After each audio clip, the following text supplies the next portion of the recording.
के एक आरामदायक अपार्टमेंट में असली मालिक इंसान नहीं है, बल्कि सुनहरी आंखों और काले रेशमी फर वाली मोटी, नखरीली और गुस्सैल पर्शियन बिल्ली मिसो। दृश्य 1। दिन। Living room. जीवोन रसोई में नाश्ता बना रही है। ह्यून कुछ कागज देख रहा है। मिसो हमेशा की तरह सोफे पर चिड़चिड़ा चेहरा लिए सब कुछ देख रही है। मिसो के विचार। जैसा सोचा था, ये नर इंसान फिर से मेरी जीवोन को छीनने की कोशिश कर रहा है। जब तक मिसो है, कोई भी उसका प्यार अकेले नहीं पा सकता। तभी डोरबेल बजती है। जीवन। ओह, ये सुआ होगी। ह्यून, दरवाजा खोल दो। ह्यून दरवाजा खोलता है। खगोल शास्त्री और जीवोन की दोस्त सुआ एक लंबा केस लेकर अंदर आती है। जीवोन, मैंने आखिरकार नया टेलीस्कोप खरीद लिया। आज रात तुम्हें तारे दिखाऊंगी। मिसो की आंखें चमक उठती हैं। मिसो के विचार। टेलीस्कोप? ये क्या है?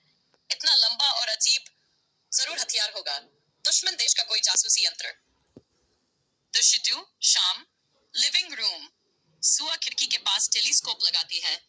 जीवोन उत्साहित होकर चटाई बिछाती है और नाश्ता लाती है। ह्यून चुपचाप देखता है। मिसो खड़ी होकर उसे घूरती है। वाह, कितना बड़ा है। तारे बहुत साफ दिखेंगे ना? हाँ, शुक्र ग्रह भी दिखेगा। लेकिन मिसो का फर खड़ा हो जाता है। मिसो के विचार। हम सब बेवकूफ बन गए हैं। ये अजीब ट्यूब तो हमारे घर को बर्बाद करने की साजिश है। मुझे रोकना होगा। मिसो धीरे धीरे टेलीस्कोप की ओर बढ़ती है। ह्यून उसे देख लेता है। अब ये क्या करने वाली है? दृश्य 3। तनाव। टेलीस्कोप बनाम मिसो। जैसे ही सुआ रसोई में जाती है, मिसो अचानक टेलीस्कोप पर झट पड़ती है, पंजों से मारती है और काटने की कोशिश करती है। मिसो के विचार। ले ये जासूसी हथियार। मैं तुझे नष्ट कर दूंगी। जीवोन को मैं बचाऊंगी। टेलीस्कोप गिरने ही वाला है। हिन भागकर मिसो को पकड़ लेता है।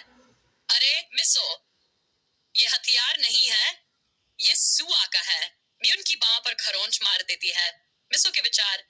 देखा, तुम भी इसके साथ हो। नर इंसानों पर भरोसा नहीं। लौट आती है और घबरा जाती है। जीवन। नहीं मिसो, तुम क्या कर रही हो? अगर सुआ का टेलीस्कोप टूट गया तो?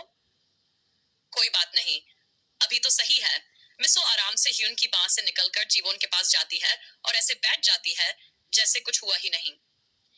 मिसो के विचार। मिशन पूरा। बस इतना कि जीवोन मेरे साथ है, वही काफी है। दृश्य। रात। छत। लेटर। सुआ उत्साहित होकर तारे समझाती है। जीवोन आश्चर्यचकित होकर देखती है। ह्यून अपनी खरोंच सहलाता है। विश्वास लेटी रहती है। तुम सच में मुसीबत हो। लेकिन जब जीवोन पास नहीं होती, तो तुम हमेशा मेरे साथ क्यों रहती हो? मिसो उसे देखती है। मिसो के विचार। चुप रहो, ये राज है। जब जीवोन नहीं होती, तुम इतने बुरे नहीं हो। मिसो धीरे से ह्यून की गोद में चढ़ती है और सिर रखकर सो जाती है। दृश्य 5। अगली सुबह। Living room. सुआ टेलीस्कोप समेटकर जाने की तैयारी करती है। कल रात मिसो ने मेरा दिल रोक ही दिया था, लेकिन वो थोड़ी प्यारी भी है। जीवोन। हाँ, मिसो थोड़ी खास है। सुअन मिसो की ओर देखता है। कभी न कभी तुम मानोगी, तुम मुझे जीवोन से ज्यादा पसंद करती हो। मिसो के विचार। सपना देखो, मानना कभी नहीं, बस तुम्हारी गोद गर्म है। मिसो जम्हाई लेकर सोफे पर पसर जाती है।